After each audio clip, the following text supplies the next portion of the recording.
जैसे हरि अनंत हरि कथा आनंद कहाँ सुने बहुविध सब।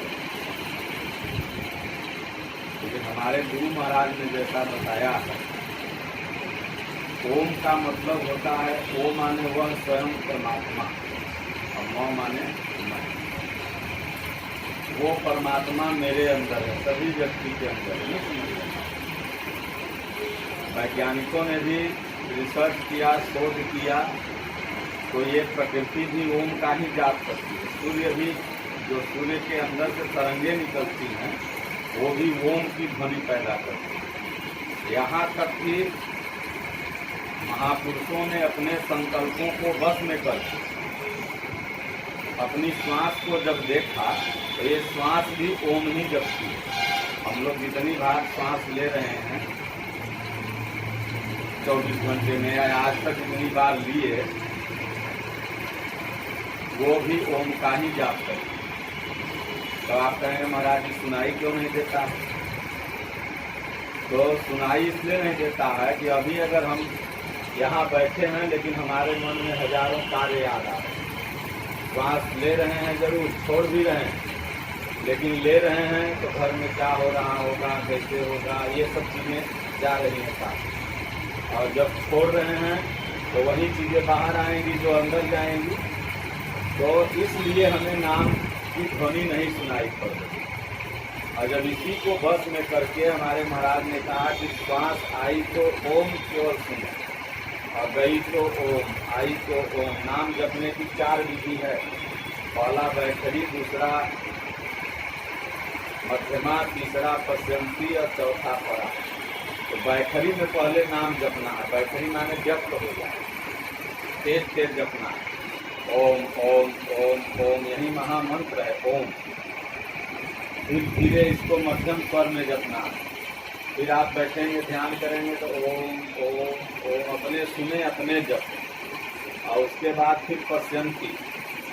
पश्य माने होता है देखना, आप पढ़ाते होंगे संस्कृत। पश्य पश्यत पश्यत क्या, तो पश्य मतलब देखना। फिर श्वास को देखना है, श्वास केमिकल ऑफ सर्कुलेशन, ये नाम के सिवा कुछ नहीं कर।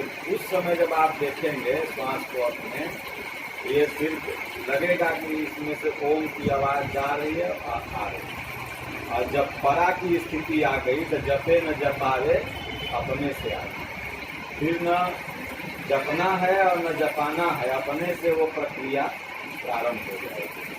तो इसी को कहते हैं प्राणायाम। प्राणों का रुक जाना, मतलब हमारा जो संकल्प विकल्प मन में चल रहा था ये रुक गया। इसी को बहुत से लोग कहते हैं महाराज जी हम ध्यान में बैठते हैं, हमारा ध्यान मन में नहीं लगता, मन इधर उधर भागने लगता है। तो इसलिए ओम जो है वो स्वयं में ब्रह्म, क्या है? स्वयं में ब्रह्म। इसलिए आप देखते होंगे, आप टीचर हैं, कि प्रत्येक मंत्र के आगे ओम लगा हुआ, चाहे ओम भगवते वासुदेवाय नमः हो, चाहे ओम भूर्भुवः हो, चाहे ओम नमः शिवाय हो, चाहे ओम ह्रीं क्लीं चामुंडाय विद्महे, कोई भी मंत्र हो उसके पहले ओम लगा हुआ। ओम है ब्रह्म, स्वयं ब्रह्म, उसका कोई रूप नहीं। ओम अक्षय पार ब्रह्म स्वरूप। ओम का मतलब जैसे जिसका नाश नहीं हो सकता। स्पष्ट भगवान ने कहा गीता में कि अर्जुन ओम इत्येकाक्षरम ब्रह्म। अर्जुन ने प्रश्न किया प्रभु क्या जप कर, किसका ध्यान? तो भगवान ने कई बार ओम शब्द आया है, लेकिन यहाँ पर उन्होंने कहा ये अक्षर नहीं है, ओम इत्येकाक्षरम ब्रह्म। एक ब्रह्म है, इसका नाश नहीं हो सकता, अविनाशी है, ब्रह्म है। और इसलिए अर्जुन तू ओम का जाप कर और ध्यान मेरा कर। अब जाप तो ओम का करने के लिए कहा, लेकिन ध्यान अपना करने के लिए कहा। आज तो भगवान श्री कृष्ण नहीं, उनकी प्रतिमा भी सत्य है, जो बाहर दिखती है कि असत्य है, यह भी एक परिकल्पना का चीज है। अब वो बांसुरी उस समय लेते थे कि चक्र लेते थे, कौन देखा था? उस समय कैमरा भी नहीं था, वीडियो भी नहीं था कि लोग बना लेता और वहीं आज चल रहा है। वो तो एक पारिकल्पनिक चीज है, एक परिकल्पना किया गया कि भगवान ऐसे थे। मुरली बजाते थे तो मुरली दे दिया गया, चक्र से किसी को काटते थे तो हाथ में चक्र दे दिया गया, बांसुरी का दी गई, माखन को लोगों ने कहा माखन पिलाते थे तो हाथ में माखन दे दिया गया। और तो हर अब हर भगवान कलाकार श्री अपने कृष्ण अपने का दृष्टि से बनाया। भगवान कृष्ण का वास्तविक रूप क्या, तो कहें यत्र योगेश्वरो पार। हाँ, भगवान क्या थे? योगेश्वर थे, स्वयं योगेश्वर थे कृष्ण भगवान। और वह उसी स्तर के जो महापुरुष हैं जिन्होंने योग को, जिन्होंने अपने मन को वशीभूत कर लिया है, मन सहित इंद्रियों को संयमित कर लिया, वो 5 ज्ञान इंद्रिय, 5 कर्म इंद्रिय और 1 मन, यही 11 है, और 11 पर उनका कमांड हो गया। ऐसे महापुरुष ही श्री कृष्ण के स्वरूप थे। और उस महापुरुष, तत्कालीन महापुरुष का ध्यान रखना, जैसे मेही साहब थे, कबीर साहब थे, तुलसीदास जी थे, माता मीरा थी, संत रविदास थे, भगवान बुद्ध थे, महावीर स्वामी थे, ये सब महापुरुष थे। और आज भी वैसे महापुरुष हैं, लेकिन हमें पहचानने की जरूरत है। जैसे हमारे स्वामी जी आज उसी स्तर के महापुरुष, ये हम कह रहे हैं हमारे गुरु महाराज हैं, ऐसी बात नहीं है। आप भी जब उनका दर्शन करेंगे और गीता पढ़ेंगे, जो गीता आपको नेताजी ने दिया है, तो आप भी कहेंगे कि नहीं, ओम का सब कुछ उसमें बता दिया गया। योग क्या है, ओम क्या है, भजन क्या है, मन कैसे रुके, धर्म क्या है, मतलब दुनिया का जितना भी आपके मस्तिष्क में क्वेश्चन तैयार होता है, सबका उत्तर यथार्थ गीता में, सबका जवाब।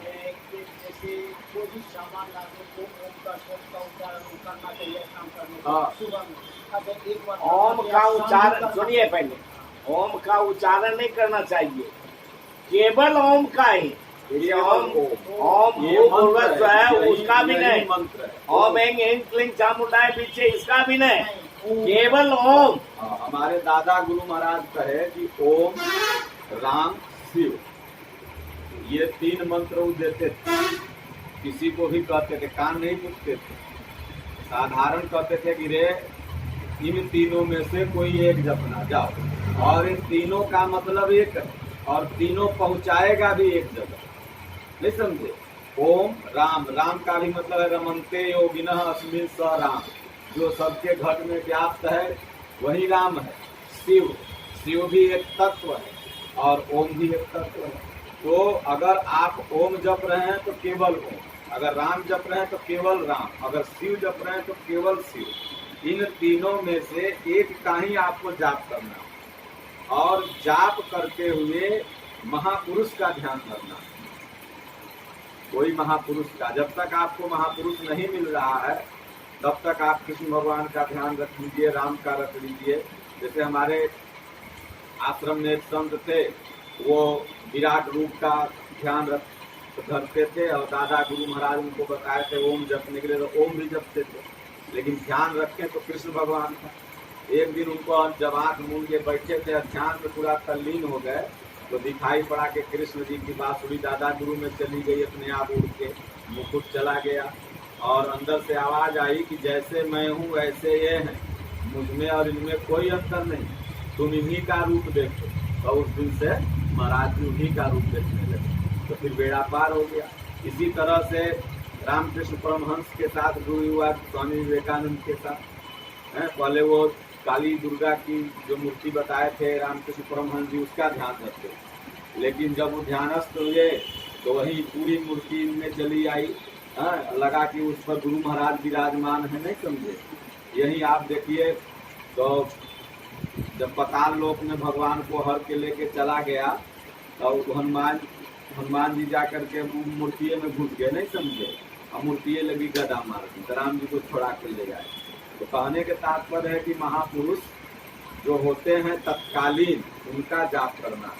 तो कृष्ण भगवान जिसका आप जाप करिएगा, जिस इष्ट को बना के, तो उस स्वरूप के जहाँ महापुरुष होंगे आपको ऑटोमेटिक वहाँ आप पहुँच जाएंगे, और आप में श्रद्धा जम जाएगी।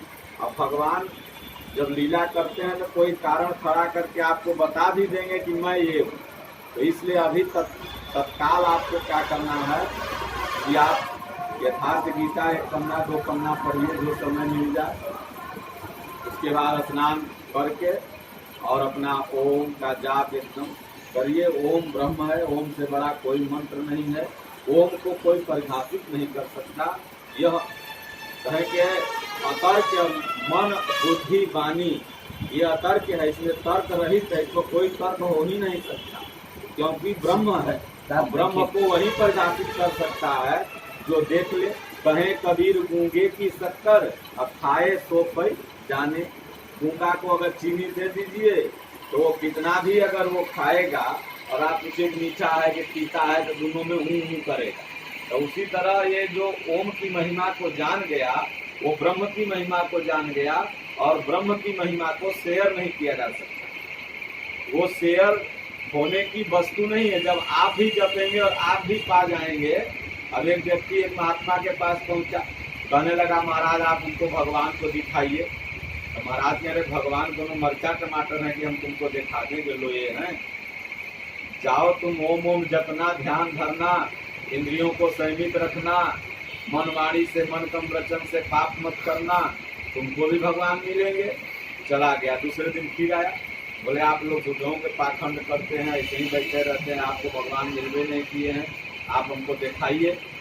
महात्मा जी कहे रे बेटा भगवान दिखाने की चीज नहीं है, जो देखता है वही जानता है। तो नहीं आप लोग ऐसे हम करते नहीं। बोले हम रास्ता बता दिए, उस रास्ता पर चलो। संत महात्मा क्या करते हैं, रास्ता बताते। मान लो आप लोग कहीं जा रहे हैं, रास्ता भूले हैं तो पूछिएगा तो रास्ता बता देगा कोई। अब आपके साथ तो नहीं जाएगा, रास्ता बता देगा, ऐसे ऐसे चल जाएगी। फिर लगा उटांग पुटांग। बोले तो महात्मा जी वो ईटा था, अपना माथा पर ऐसे बीत के मारे, माथा फूट गया था। वो टिन्ना था, चला गया राजा के पास। राजा साहब से कहा महाराज फलाने महात्मा हमारा माथा फोड़ दिए। तो राजा कहा भाई हमारे राज्य में तो वही एक अच्छे महात्मा है, वो तुम्हारा माथा कैसे फोड़ेंगे? नहीं फोड़े होंगे, हमको विश्वास नहीं है तो नहीं फोड़े। तो मंत्री को भेजा जो अच्छा मंत्री था, जाओ तो महात्मा जी को इज्जत पूर्वक रथ पे बैठा के ले आओ। मंत्री गया, महात्मा जी आए, दरबार लगा था, बैठे आसन पर। राजा प्रणाम वणाम करके फिर पूछा भगवान ये आपको कह रहा है कि माथा मेरा फोड़ दिए? तो बोले हाँ माथा तो नहीं फोड़े, लेकिन एक प्रश्न का उत्तर हम दिए। तो राजा हंसा, बोले महाराज जी ईटा से मारना कौन उत्तर है? अरे आज तक तो मैं सुना था कि वेद पुराण से उत्तर दिया जाता है, वाद विवाद किया जाता है। ये तो पहला बार मैं सुन रहा हूँ कि आप माथा फोड़ दिए उत्तर हो गया। बोले नहीं, इससे पूछिए कि कितना दर्द हो रहा। तो मथवा पकड़ के चिल्लाया, कहा बाबा तोहर माथा फूटल तो तू जनता के कितना दर्द हो, हमर माथा फूटल है तो हम ही जाने हमको कितना दर्द हो रहा। तब महात्मा कहें बस बेटा उसी तरह से भगवान, जैसे तुम अपने दर्द को नहीं बता सकते कि पाव भर हो रहा है कि याद से हो रहा है, उसी तरह मैं अपने भगवान को नहीं बता सकता। वो अनुभव की चीज है, इसलिए अनुभव गम्य भजन नहीं संता। ये अनुभव गम्य है और उसको संत लोग भजते हैं। और संत जितना बताते हैं उतना, अब मान लीजिए आप क्लास टीचर, आप स्टूडेंट को जो बता दीजिएगा इतना करो तो तुम्हारा प्रश्न हल हो जाएगा। अब उतना करबे न करे, कहे सर हल कर दीजिए तो कैसे होगा? उसी तरह से एक साधना प्रश्न, हमारे मुखिया महाराज जी के आश्रम के बड़े संत वो कहते थे कि दुनिया में एक ही प्रश्न है और एक ही उत्तर। हम कहे क्या महाराज जी? तो बोले देख दुनिया में एक प्रश्न है कि ईश्वर क्या है, यह प्रश्न है, और उसका मिल जाना ही उत्तर। जब तक वह नहीं मिल रहा है तब तक हर उत्तर एक प्रश्न बन जाता है। हम अभी लाख आपको उत्तर दे दें, लेकिन वह सारा उत्तर मुंगेर जाते जाते एक प्रश्न का रूप ले लेगा। फिर आप कोई महात्मा के पास जाएंगे, फिर तो इसलिए जब तक साधना करके वह परमात्मा नहीं मिल जाता तब तक हर उत्तर प्रश्न बन जाता है। इसलिए उत्तर और प्रश्न के चक्कर में न पड़ करके नाम जप को महात्माओं ने श्रेष्ठ बताया। इसलिए मानस में बाबा ने लिखा कि भगवान से भी बड़ा उनका नाम है। कह राम एक तापस प्रिय तारी, नाम कोटि खल कुमति सुधारी। राम जी ने तो केवल माता अहिल्या को तारा था, लेकिन उनका नाम जो है वह न जाने कितने अहिल्या को तारा। इसलिए उन्होंने कहा कि राम से बड़ा नाम है उनका। इसलिए जितना आप नाम जप लीजिए, मास्टरी करते हुए, गाय खिलाते हुए, घर में झाड़ू मारते हुए, जब याद आवे ओम ओम ओम ओम जपते रहिए। जैसे ओम का जो है बाकी का लेटर का आखिरी ओ मतलब ओम का जो है हम आखिरी उच्चारण कैसे करते हैं ऐसे करते हैं। वो कैसे की बताने की जरूरत नहीं है। कैसे लो ना कैसे करते हैं? सादे स्टाइल में मत जाइए। पूछ सुनिए लेने दीजिए, पूछ लेने सर महाराज जी इसके को छोड़ के हम उत्तर देते हैं। पहले आप स्टार्ट तो कीजिए। आप स्टार्ट सुनिए ना, आप स्टार्ट कीजिएगा, आप स्वतः वहां पहुंच जाइएगा। पहली बात। दूसरी बात कि ओम जो है जिस समय अक्षर शुरू हुआ भगवान शंकर के डमरू से पहला शब्द निकला है ओम, इसीलिए इसको अक्षय पार ब्रह्म भी कहते हैं। आप जपते कैसे उनको बता लेने दीजिए, उनके अंदर जो है वो संतुष्ट हो कैसे जपते हैं। व्यक्त करना हाँ पड़ेगा। न एकदम आप जैसे हम ऐसे कर करके ऐसे कर लिए बोलने की जिंदगी में तुरंत हम ऐसे किए तो जैसे सांस ऐसे खुला है तो इसको ऐसे मतलब भीतर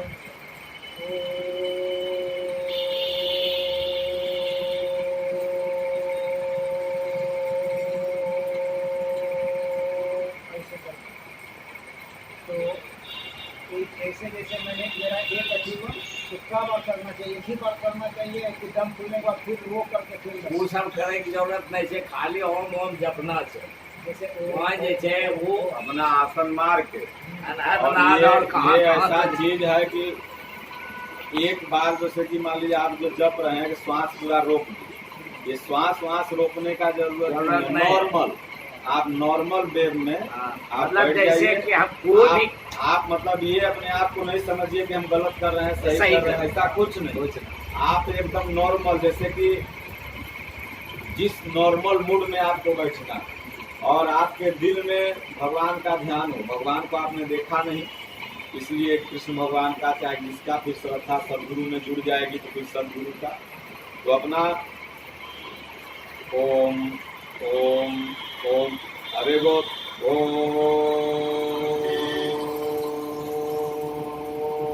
ओ करते करते सांस निकल गया मुँह ले बैठे नहीं समझे। ये कोई जपने का तरीका नहीं है। ओम ओम ओम ओम ओम ओम ओम एकदम नॉर्मल पोजीशन।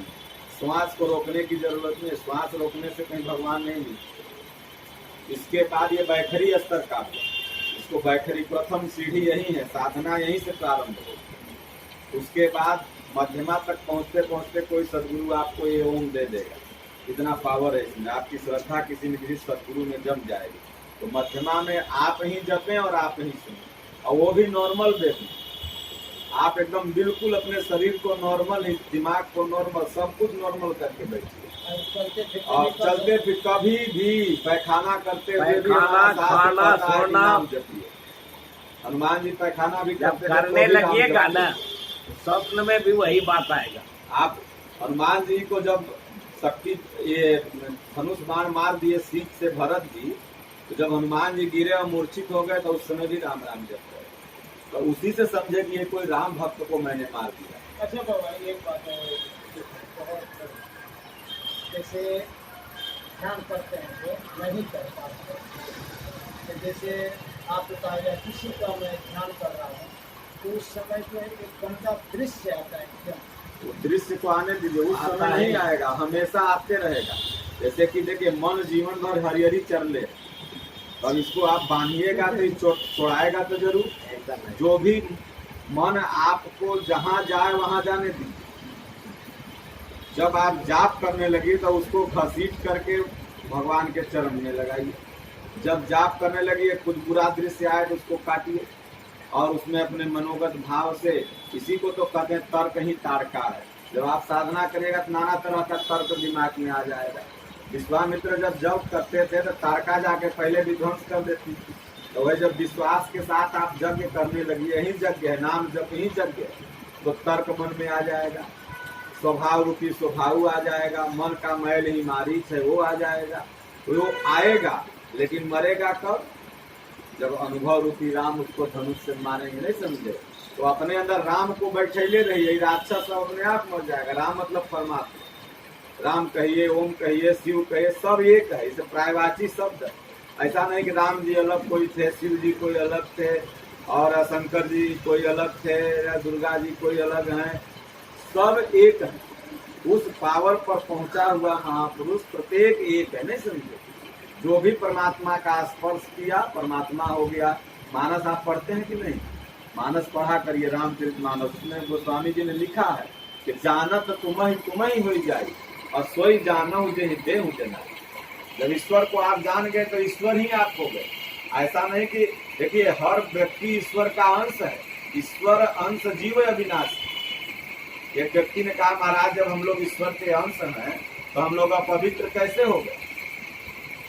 हम कहे देखो पानी तो ऊपर से जब आता है, वर्षा का पानी थाली में उसको रोक लीजिए तो आरओ से भी शुद्ध होता है, लेकिन वही पानी जब मट्टी में गिर जाता है तो उसको फिर से साफ करने के लिए एक आरओ की जरूरत पड़ती है। तो उसी तरह से हम लोग ऊपर से आए तो बिल्कुल ईश्वर के अंश थे, अच्छे थे, लेकिन यह भूमि परत बा ढाबर पानी अजन जीवन माया लपटानी। तो जब जीवन में आ गए तो थोड़ा बड़े हुए तो ये हमर है, माया में लपटा गए। तो माया में लगा फिर मैल चढ़ गया।